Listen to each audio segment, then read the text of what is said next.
Ladies and gentlemen, welcome back to the channel. It's been a long time since I unboxed anything, but this one I am super excited for. Now, I recently crossed over the 10,000 subscribers and I said I'd be open to accepting sponsorships and stuff. This isn't quite a sponsorship, but I am collaborating with a good lad from the UK, and let's have a quick look and we can go through what we've got here. I think it's going to be, yeah, that gives you a pretty good clue of what it is. Let me just whip all of this out of the box and we will have a look at everything. I feel like a kid at Christmas. You might be able to tell just from a few of these little bits and pieces. This is a 3D printed flat lap. Now this is V3 from Wollemi Opals over in the UK. Could be Wollemi, people say the name a little bit differently. Named after the tree, I believe. And you can see this is just the front cover.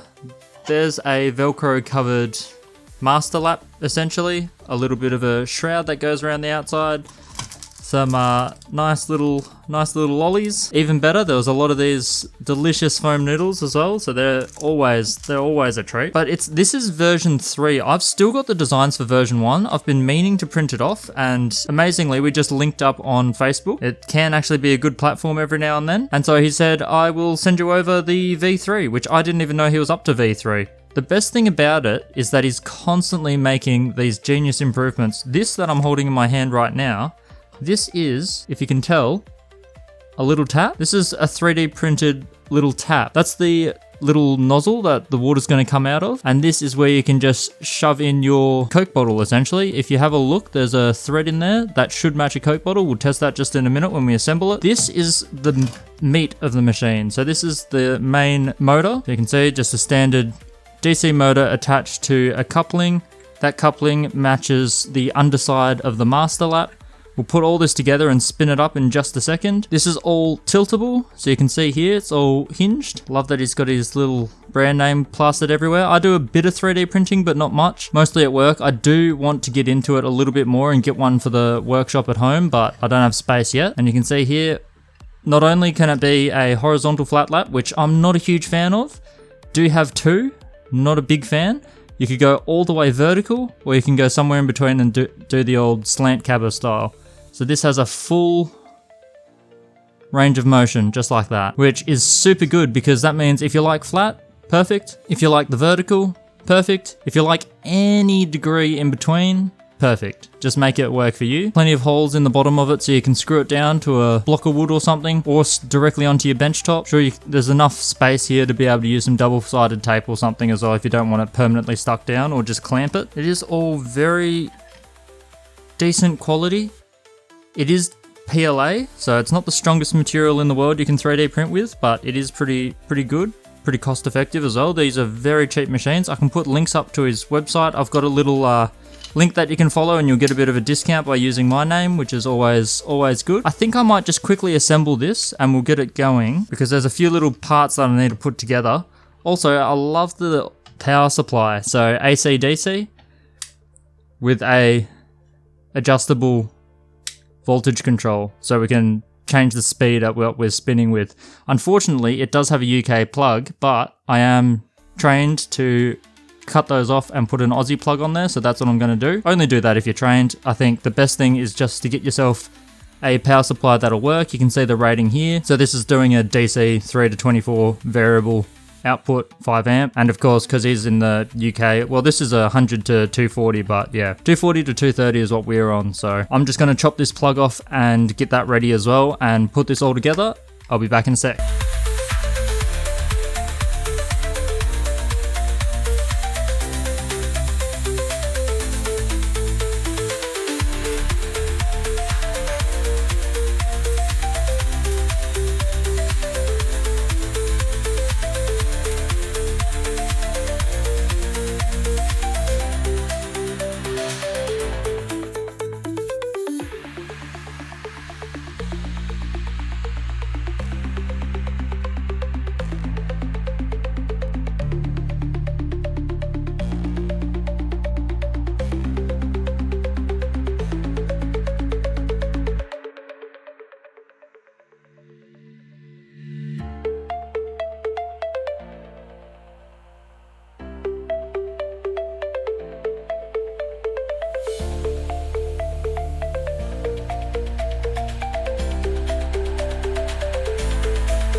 Alright, everything's assembled. Hopefully there was a quick little montage in there. I messed around with a few things and it is pretty cool. I've now changed the plug on the power adapter, so we should be able to click it on and spin it up. So I've just taken the outer shroud off so we can have a look at this as it's going. 3, 2, 1. Ooh. That's nice. It's actually spinning much flatter than I thought. If you can see on camera, there is very little wobble. That's why I wanted to take the shroud off. It's looking quite good. Let's crank it up. There's a little bit of vibration, but not too bad. Keep going. How fast is that actually going? Alright, that's going pretty quick. Are we going to take off into space? I mean, that is not bad at all. A little bit of a wobble now at this higher speed, but that's way faster than what I'd be using on any stage of the carving or cutting. So if I ramp it back to something more reasonable like this, that's going to work. That is pretty good. Let me just shut that down. It's got a nice little drainage port on the bottom, so if it's flat, I could see it maybe not draining too well. I mean, this port comes right out of the bottom. If we move it around a little bit, maybe I'll just unplug it for now. You can see here, it does line up directly with the bottommost side to get there, but it's a little bit thick, so maybe it won't drain perfectly well if you have it perfectly flat. But if we tilt it up, it's going to be pretty good. The other thing with this is, you can see these little feet. There is also one little spare one. Same with the water holder, the water canister holder, a little spare one. It's always good to have one spare at least. I should comment on the water holder actually.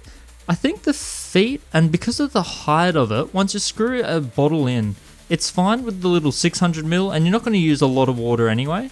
But if you want to upgrade that to anything bigger, it's probably going to struggle standing too stable. I've also found, and this is a hard thing with 3D printing, the thread doesn't match overly well with the bottle, so I'm going to have to give that a little bit of a tidy up and probably just add some thread tape to the thread and get it sealing in there pretty well. Otherwise I can see it just leaking out all over the place. But all in all, it's a very cool design to 3D print. Pretty much a stand, a tap, and a bottle connection. It is pretty smart. Vince has done a lot of thinking about this and a lot of iterations.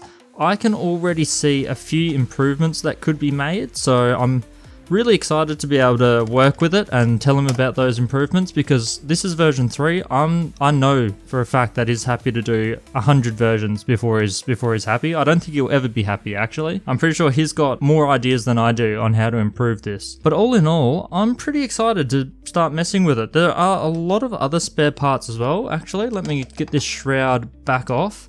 As you can see, everything does connect together quite sturdy. However, it is still flexible enough not to be brittle and snap. If I get rid of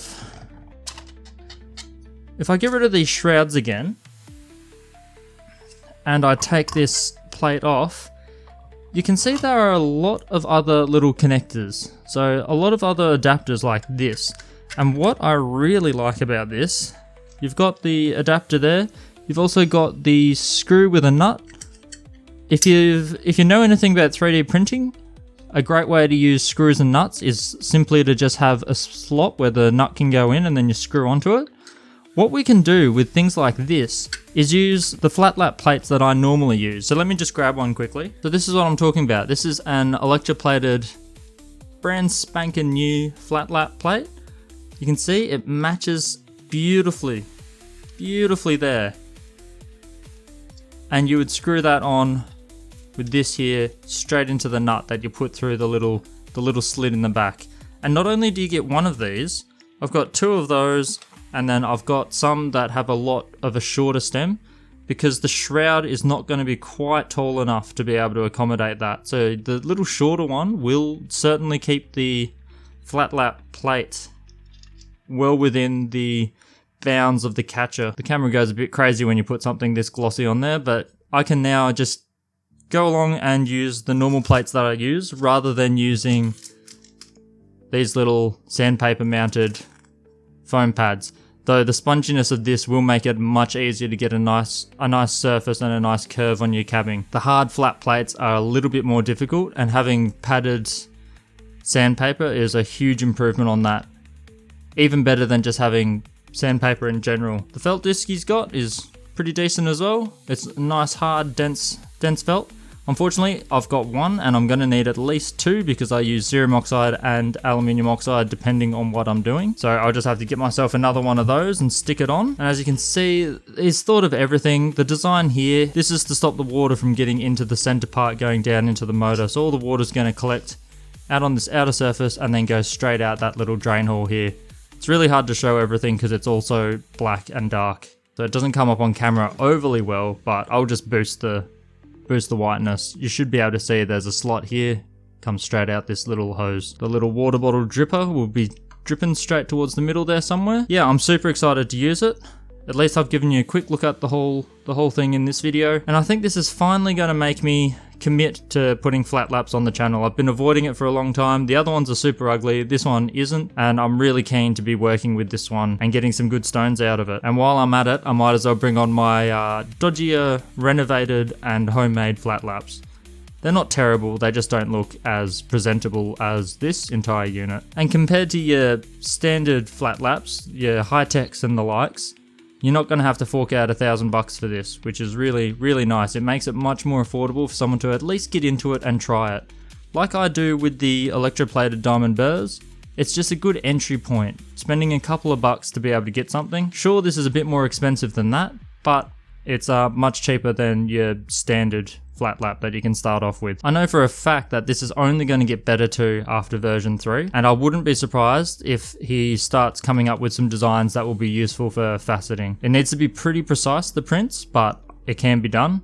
We do pretty precise stuff at work, so this is going to be not a problem for someone as creative as him and as committed as him, because yeah, version 3, and there were a couple versions along the way there. I feel like he's the kind of guy, Vince, to improve on every single print that he does, and not even just functionally. He's even got cool little, I'm sure he's happy to customize your name on these as well if you really wanted to and you asked him. There is one major negative in this entire experience so far, and that is I had a little bit of a snack along the way, and these little guys, I love Haribo gummy bears, but these guys in here, there's something wrong with them.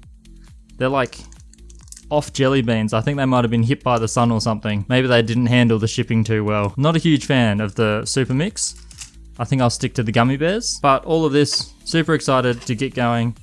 If you want to check it out, check out the adventure along the way. Feel free to keep an eye on the channel. There will be a lot of this one coming up because I'm just really excited to use it.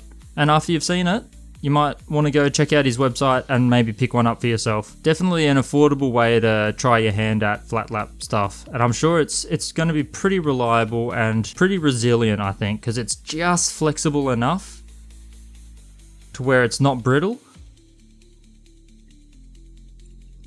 and yet strong enough to not just fall apart. So if you do go to his channel, you can chuck in my code. I think it was just simply my name, Roy. Pretty exciting code, but it will get you a couple bucks off, and let him know that I sent you there. These are the kind of working partnerships that I'd like to have more of on the channel. Just got to find some companies that are willing to do it. So I better reassemble this and get back to it. I'll try it with his pads, but most likely I'll be subbing them out and going ahead with using my own flat lap stuff, because I've got a bunch of that already. Stay tuned for more. Good luck, have fun, stay safe, get some good gems.